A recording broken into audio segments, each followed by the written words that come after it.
오늘 우리에게 주시는 하나님의 말씀은 룻기 1장 1절에서 5절입니다. 구약 402쪽입니다. 룻기 1장 1절에서 5절, 구약 402쪽입니다. 저와 함께 봉독하시겠습니다. 사사들이 치리하던 때에 그 땅에 흉년이 드니라. 유다 베들레헴의 한 사람이 그의 아내와 두 아들을 데리고 모압 지방에 가서 거류하였는데 그 사람의 이름은 엘리멜렉이요 그의 아내의 이름은 나오미요 그의 두 아들의 이름은 말론과 기론이니 유다 베들레헴 에브랏 사람들이더라. 그들이 모압 지방에 들어가서 거기 살더니 나오미의 남편 엘리멜렉이 죽고 나오미와 그의 두 아들이 남았으며 그들은 모압 여자 중에서 그들의 아내를 맞이하였는데 하나의 이름은 오르바요 하나의 이름은 룻이더라. 그들이 거기에 거주한 지 10년쯤에 말론과 기론 두 사람이 다 죽고 그 여인은 두 아들과 남편의 뒤에 남았더라. 아멘. 당회장 목사님께서 결코 우연이 아닙니다 라는 제목으로 말씀을 전해 주시겠습니다. 목사님 나오시겠습니다. 성경은 우연이 없습니다. 하나님의 섭리라고 말합니다. 하나님은 개인을 섭리하시고 민족을 섭리하시고 그리고 역사를 섭리하십니다. 하나님의 손이 항상 이 역사를 움직이고 있다는 것을 알아야 됩니다. 성경에는 새 한 마리가 떨어지는 그것까지도 하나님이 허락이 있어야 한다고 했고, 그래서 잠언 16장 9절에 보면 사람이 마음으로 인생의 길을 계획한다 할지라도 그 걸음을 인도해 주는 분은 하나님이다라고 했습니다. 그렇습니다. 요나가 만난 풍랑, 또 요나의 손에 뽑힌 그 제비도 우연한 것이 아니라 하나님의 손이 개입하신 필연적 사건인 겁니다. 성경의 관점에서 보면 전염병 문제, 지구상에 나타나는 이상기온까지도 결코 우연이 아닙니다. 다윗이 불순한 의도로 인구조사를 실시했습니다. 그 교만함을 보신 하나님이 이 다윗을 징계하는데 하나님은 갓 선지자를 통해서 세 가지 징계를 선택하라고 했습니다. 여러분 잘 아는 사무엘하 24장 13절에 보면 하나는 왕의 나라에 7년 기근을 택하겠는가? 두 번째는 왕이 석 달 동안 원수들에게 쫓겨다니는 망신을 당하는 도망치는 자가 될 것인가? 세 번째는 사흘 동안 전염병에 너희들이 선택할 것인가? 15절 3일간 전염병이 내렸습니다. 여러분 3일 동안 내린 이 전염병에 죽은 백성이 얼마인 줄 알아요? 이스라엘에 7만 명이 죽었어요. 오늘 우리가 코로나까지도 신앙적 성경적 관점에서 보면 결코 우연이 아님을 알아야 돼요. 역사 속에 개입하신 하나님의 손이라는 것을 깨달아야 됩니다. 오늘도 하나님은 이 역사의 수레바퀴를 움직이고 계시는 분입니다. 여러분 세상에 돌아가는 모든 일들이나 또한 징조들이 결코 우연이 아님을 우리는 믿어야 되고 기억해야 돼요. 사사들이 다스리던 시대였습니다. 여러분 그런데 베들레헴에 흉년이 들었어요. 거기에 나오미의 가정이 살았는데 그 나오미의 가정이 살던 사사 시대에 여러분 오늘 거기에 바로 베들레헴에 흉년이 왔어요. 나오미의 가정이 살던 사사 시대가 오늘날 우리 한국 사회의 문화와 여러 모양으로 닮았다고 생각이 돼요. 이 나오미의 가정은 어려움을 피하려고 베들레헴을 떠나서 모압으로 갔습니다. 그런데 얼마 있지 않아서 이 모압에서 불행한 사건들이 일어나는 거예요. 남편 엘리멜렉이 죽었습니다. 큰 충격입니다. 나오미의 가정은 베들레헴으로 돌아와야 할 텐데 오히려 이 모압에서 뿌리를 내리고 살려고 두 아들 말론과 기륜이 있었는데 이 두 아들을 모압의 여인과 결혼을 시켰어요. 근데 이 두 아들 말론과 기론이 또 죽었어요. 기가 막힌 일입니다. 문제는 이것이 우연인가 필연인가? 결코 우연이 아니었다는 거예요. 모압에 머물러서 있는 그 시간에 그때 일어난 사건들이에요.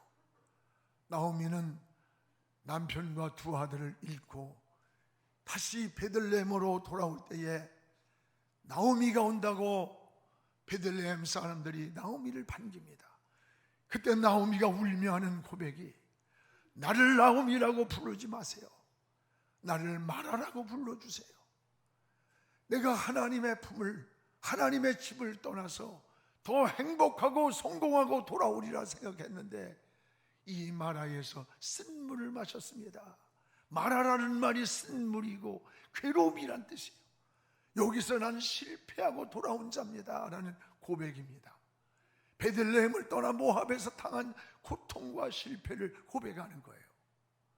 오늘 우리는 이 말씀 속에서 우리 그리스도인들은 이 역사의 모든 일들, 여러분 이것을 우리 인간적 기준에서 생각하지 않고 하나님의 관점, 성경적 관점에서 깨닫는 영적 깨달음이 있어야 돼요. 이 모압에서 만난 이 불행들, 일어난 사건들이 결코 우연이 아니라고 하는 것을 알아야 돼요. 나오미는 13절에 이렇게 고백합니다. 여호와의 손이 나를 치셨다. 20절에는 전능자가 나를 심히 괴롭게 하였다. 21절에는 내가 풍족하게 베들레헴에서 나갔는데 여호와께서 나로 이 모압에서 다 실패하고 비어 돌아오게 하셨다. 이게 뭡니까? 여러분, 여기에 모든 것에 보이지 않는 하나님의 손이 있었다는 거예요. 오늘 우리가 살아가는 모든 인생의 삶이 결코 우연이 아니에요. 머리카락 하나까지도 세시는 하나님이라고 했던 거예요. 우리는 이 역사의 배후에 계시는 하나님의 영역 안에 있는 필연적 사건을 깨달아야 되는 거예요. 그러면 우리 성도는 인생의 문제를 만날 때 어떻게 살아야 하는 것인가? 어떻게 살아야 하는 것인가? 오늘 여러분, 우리는 베들레헴을 떠나지 말아야 한다는 것을 알아야 돼요. 이 베들레헴을 떠나면서부터 불행이 시작이 되었습니다. 오늘 여러분, 이 룻기서 오늘 1장 1절을 한번 같이 읽어봅시다. 사사들이 치리하던 때에 그 땅에 흉년이 드니라. 유다 베들레헴의 한 사람이 그의 아내 두 아들을 데리고 모압 지방에 가서 거류하였는데 사사들이 치리하던 때, 사사들이 치리하는 때에 베들레헴에 흉년이 들었다. 흉년이. 그런데 여기 살던 이 나오미의 가정이 모압으로 갔다는 거예요. 오늘 여러분, 사사들은 그 시대마다 하나님이 세운 영적 지도자들이에요. 이들이 치리하던 그 시대에 흉년이 들었다면 이것은 우연이라기보다 자연적인 재해만은 결코 아님을 알아야 돼요. 반드시 하나님의 손이 개입되어 있다고 하는 거예요. 당시의 흉년은 범죄하였던 이스라엘 백성들에게 주셨던 하나님의 징계이기도 했습니다. 그렇다면 여러분, 나오미의 가정은 지금 베들레헴에 흉년이 왔다고 모압으로 갈 것이 아닙니다. 왜 베들레헴 떡집 하나님의 집에 흉년이 왔나? 이거 엎드려서 하나님을 찾아야 돼. 하나님의 얼굴을 바라봐야 되는 거예요. 그리고 인내하면서 회복의 시간을 기다려야 되는 것, 이게 신앙 아닙니까? 아무리 어려워도 모압을 생각해서는 안 되는 거예요. 그런데 모압으로 떠나버린 거예요. 여러분, 눈앞에 다가온 어려움만 피해서 모압으로 떠난 나오미의 가정, 결과만 보았지 이 흉년의 원인을 신앙적 관점에서, 믿음에서 생각해 보지를 않은 거예요. 오늘 여러분, 우리가 사는 세상도 때때로 인생의 흉년을 만날 때가 참 많습니다. 때로는 질병이 인생을 덮쳐올 때도 있고, 삶의 실패가, 또는 환경이 여러 가지가 인생을 흉년을 만들 때가 얼마나 많아. 이럴 때 우리는 어떻게 반응을 해야 되는 것인가? 어떻게 반응을 해야 되는 것인가? 오늘 나오미의 가정은 흉년만 생각했습니다. 하나님의 얼굴을 찾질 않았습니다. 베들레헴을 떠나 모압으로 떠난 것, 이게 불행의 시작이었다는 것을 깨닫게 됩니다. 여러분, 우리도 인생의 문제를 만날 때 원인을 찾지 않고 결과만 보고 행동할 때가 얼마나 많아요. 명의사가 뭐예요? 명의사는 진단과 처방을 잘 내리는 걸 명의사라고 그래요. 여러분, 진단을 정확히 내려야 처방이 나와요. 오진을 하면 문제가 되는 거예요. 진단을 잘못하면. 오늘 나오미의 가정은 흉년이 왔을 때 베들레헴으로 떠나는 게 아니에요. 베들레헴을 떠나는 게 아니에요. 그는 하나님을 찾아야 되는 거예요. 여러분이 어떤 인생의 문제를 만나고 어떤 장애물을 만나고 힘든 일을 만날 때 세상을 돌아보고 환경을 돌아보는 게 아니에요. 하나님의 사람은 무릎을 꿇고 하나님의 얼굴을 찾는 거예요. 하나님을 바라보는 거예요. 하나님을 부르는 거예요. 그런데 나오미의 가정은 흉년만 피하려고 베들레헴을 떠난 것이 불행의 원인이 되었습니다. 그러면 여러분, 베들레헴은 어떤 곳입니까? 오늘 베들레헴이란 떡집이라고 하는 뜻입니다. 원래 이곳은 비옥하고 물이 아주 풍성한 곳이 베들레헴이에요. 분명 하나님의 숨은 손이 있음을 우리가 여기서 깨닫게 되는 거예요. 이 이런 베들레헴에 왜 흉년이 왔을까? 분명히 하나님의 뜻이 있는 거예요. 베들레헴은 야곱이, 여러분, 야곱의 그 아내 라헬이 묻힌 데가 베들레헴이고, 또 다윗의 출생지가 베들레헴이고, 또 예수님의 탄생하신 구속사적 의미가 있는 곳이 이게 베들레헴이야. 다시 말하면 하나님의 집, 하나님의 품이 바로 베들레헴이에요. 이런 축복의 땅에 흉년이 들었다면 이게 우연이겠어요? 그렇다면 우리는 베들레헴을 떠나는 것이 아니라 먼저 그곳에서 엎드려 하나님을 생각하고 원인을 찾아보는 게 믿음이고 신앙이고 지혜 아닙니까? 근데 이 나오미의 가정은 환경만 보았어요. 흉년만 피해서 모압으로 가버렸어요. 이것이 나오미 가정의 불행의 실패의 원인이었다는 것을 알게 됩니다. 여러분, 성경에는 이런 크고 작은 사건들이 굉장히 많이 나와요. 이게 우연이 아님을 알려주잖아요. 한 사건으로 열왕기상 22장 34절에 보면 이스라엘의 7대 왕이 누구예요? 아합입니다. 아합 왕의 죽음에 대한 사건이 나옵니다. 한 사람이 관역을 쏜 것도 아니야. 무심코 당긴 화살이 이스라엘의 왕 아합의 솔기에 맞힌지라. 솔기가 뭔지 알아요? 투구를 쓰고 갑옷을 철갑을 입듯이 이 철갑과 철갑 사이에 이음새를 이걸 솔기라고 그래. 왜? 움직이기 위해서 그 공간이 있는 거야. 뭐 목두. 그런데 우연히 날아간 화살이 아합 왕의 철갑으로 무장한 아합 왕의 이음새를 파고 들어가서 박혀가지고 비참하게 죽었어요. 이것이 우연입니까? 필연이에요. 하나님의 보이지 않는 손이 개입된 거야. 이스라엘 나라를 오직 하나님만 섬기는 이스라엘 민족을 우상으로 물들여버리고 아세라 신상, 바알 신상으로 나라를 망쳐놨을 때 하나님이 손을 댄 겁니다. 오늘 여러분 역사의 현장에 하나님의 손이 개입한 필연이라는 걸 알아야 돼요. 우리 진정한 그리스도인들은 항상 내 기준이 되면 안 돼요. 하나님의 관점에서 뭘 생각하고 기도하고 또 바라봐야 돼요. 그러면 모든 게 우연이 아닌 필연임을 깨닫게 되는 거예요.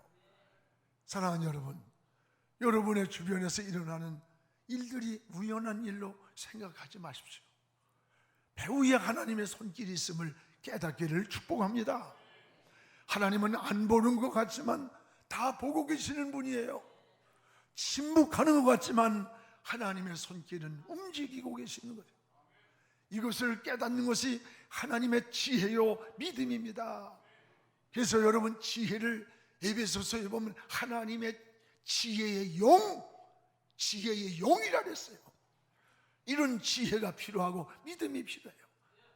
오늘 성도는 사는 방법이 다릅니다. 오늘 나오미의 가정이 모압에서부터 나와야 되는 거예요. 모압에서 나오는 거, 이게 사는 길이에요. 여러분, 모압이 어떤 곳입니까? 모압은 설명하기도 부끄러운 내용 아닙니까? 아버지 롯과 딸 사이에서 태어난 자식 새끼 이름이 모압이에요. 부정한 후손이 모압 족속이고 하나님을 떠난 자들이었어요. 이스라엘 백성을 괴롭히고 하나님을 대적하는 자들이 모압 족속 아닙니까? 모압은 죄악의 도성이고 하나님을 떠난 곳이고 우상의 도시였어요. 이 모압에는 예배가 없어요. 기도가 없어요. 하나님이 없는 곳이에요. 하나님의 사람이 머물 곳이 아닌 이유인데, 그런데 나오미의 가정은 지금 베들레헴이 좀 어렵다고 모압으로 떠난 것, 이건 하나님의 사람이 가는 길이 아니에요. 선택의 길이 아님을 깨달아야 됩니다. 여러분, 나오미의 가정은 이런 모압 땅에서 성공을 기대했을 거예요. 더 행복하길 꿈꿨을 거예요. 그러나 이것은 어리석음이었고 착각이었습니다. 사랑하는 여러분, 지금 모압 같은 환경에서 머물러 있지 않습니까? 하나님이 기뻐하지 않는 곳, 하나님이 없는 곳, 예배를 잃고 기도를 잃어버리고 하나님을 잃어버리는 그 모압에서 내 인생이 머물러서 쭈빗거리고 주춤거리고 있는 건 아닙니까? 모압을 정리하시기 바랍니다. 모압을 떠나기를 주의 이름으로 축복합니다. 모압은 결코 성도가 머물 곳이 아니기 때문입니다. 오늘 3절을 우리 같이 한번 읽겠습니다. 나오미의 남편 엘리멜렉이 죽고 나오미와 그의 두 아들이 남았다. 여러분, 여기에서 깨닫는 게 뭡니까? 모압에서 안식을 기대했습니다. 모압에서 행복을 기대했지만 남편이 갑자기 죽는 거예요. 남편을 농경사회에서 중요한 보호자가 남편이에요. 여러분, 보호자를 잃었어요. 남편을 잃은 나오미의 가정을 누구도 보호해 줄 자가 없어. 시족사회에서. 여러분, 이러면 빨리 나오미는 깨닫고 모압을 정리하고 빨리 다시 베들레헴으로 돌아가야 할 텐데, 그런데 이 나오미는 두 아들을 모압 여인과 결혼을 시켰어요. 아예 모압 땅에서 정착을 하고 성공하겠다고 그것도 10년간을 머물러 살았어. 그런 동안에 충격적인 사건이 또다시 일어나는 거예요. 우리 5절을 한번 같이 읽어봅시다. 말론과 기론 두 사람이 다 죽고 그 여인은 두 아들과 남편 뒤에 남았더라. 말론과 기론을 이 모압 땅에서 결혼을 시켰는데 그 두 아들이 다 죽어버렸어요. 여러분, 남편을 잃고 두 아들을 잃었습니다. 오늘 여기에서 자식을 잃었다, 아들을 잃었다, 이거는 그 당시에 상속자를 말해요. 상속자를 잃은 거예요. 여러분, 성공을 해도 돈을 벌어도 내가 물려줄 상속자가 없어요. 다음 세대의 모든 소망에 꿈이 다 사라진 거예요. 나오미의 가정에. 사람이 살면서 가장 무서운 게 저는 소망을 잃고 꿈을 잃는 거라고 생각해요. 내가 병들었어도 의사가 얼마 못 살도 아니야, 하나님이 살려 좀 살아. 그래야 그 사람 살더라고. 내가 실패했어도 하나님이 나 일으켜주면 난 일어나. 빵 한 조각을 먹으면서도 희망을 가지고 일어나는 거예요. 그래서 10대는 꿈을 꿔라, 20대는 그 꿈을 준비하라, 30대는 그 꿈을 영향력 있게 발휘하라, 그런 말이 있잖아요. 지금 우리 국민들에게 가장 중요한 것은 나는 희망을 주고 꿈을 주고, 이게 중요하다고 봐요. 우리 젊은이들에게 꿈을 말해줘야 돼요. 꿈이 있어야 의욕이 생기는 거예요. 꿈을 꾸고 꿈을 말하고 꿈을 행동하는 사람이 성공하는 겁니다. 여러분, 꿈을 꾸시기 바랍니다. 어려워도 꿈을 놓치지 않기를 주의 이름으로 축복합니다.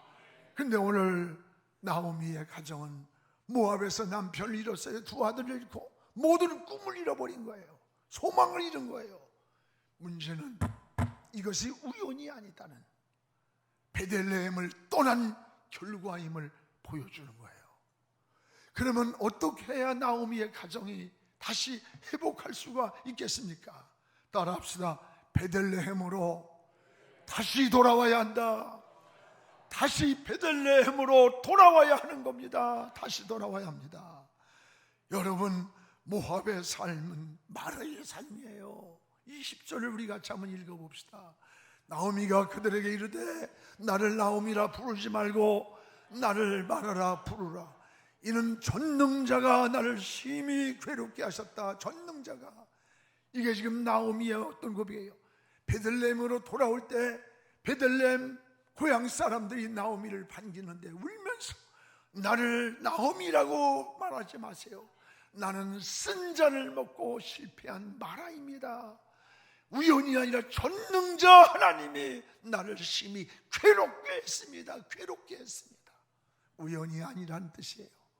하나님을 떠난 인생은 마라와 같은 삶임을 우리에게 보여주는 거 아닙니까? 베들레헴의 삶이 기쁨이었다면 모압에서의 삶은 슬픔이었고, 베들레헴이 행복이었다면 모압은 삶은 불행이었던 겁니다.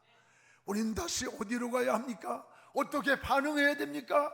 다시 베들레헴으로 돌아가야 하는 거예요. 다시 하나님의 품으로 돌아가야 되는 거예요. 다시 아버지의 집으로 돌아가는 것, 이것이 우리의 삶의 회복인 거예요. 여러분, 또 하나 모압에서 일어난 사건이 결코 우연이 아님을 21절에 말씀합니다. 우리 같이 읽겠습니다. 내가 풍족하게 나갔더니 여호와께서 내게 비어 돌아오게 하셨느니라. 여호와께서 나를 징벌하셨고 전능자가 나를 괴롭게 하셨거늘 너희가 어찌 나를 나오미라 부르느니라. 지우지 마세요.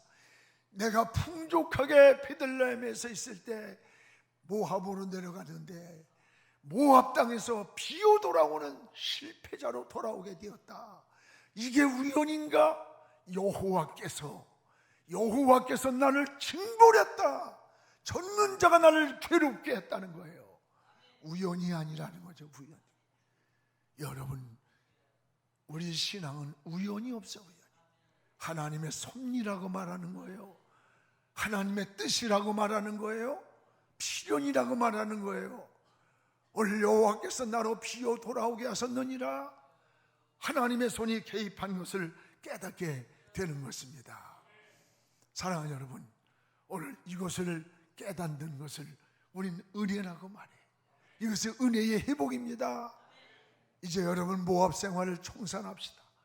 그리고 다시 아버지의 품, 생명의 떡이 있는 베들레헴으로 돌아가기를 원합니다.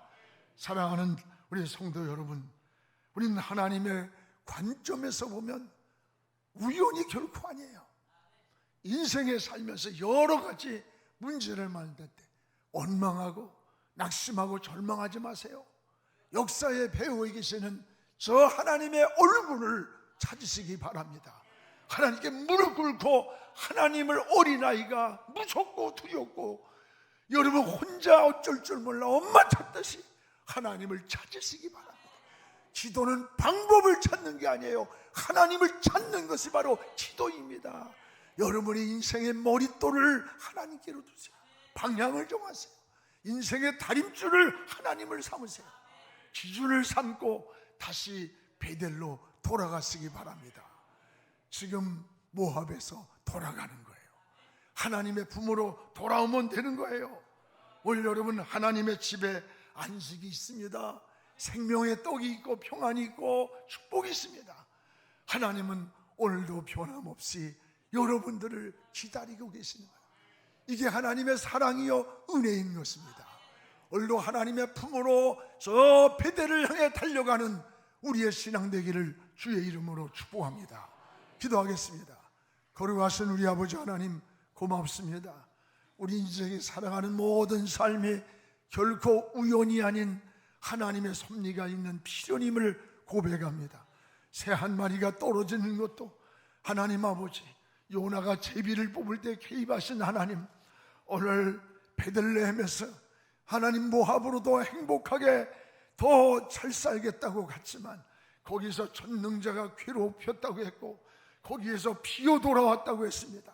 오늘 우리가 아무리 힘들고 어려워도 베들레헴에서 떠나지 않게 하시고 하나님의 집에서 머물게 하시고 하나님의 품에서 머물게 하시고 하나님의 얼굴을 찾는 믿음의 사람으로 살게 하여 주시옵소서. 다시 회복을 간증하게 하시고 다시 일어서게 하시고 다시 승리하게 축복하여 주시옵소서. 우리 민족도 하나님 이런 은혜로 책임져 주시고 한국교회도 이런 은혜를 내려 주시옵소서. 예수님의 이름으로 기도합니다. 아멘.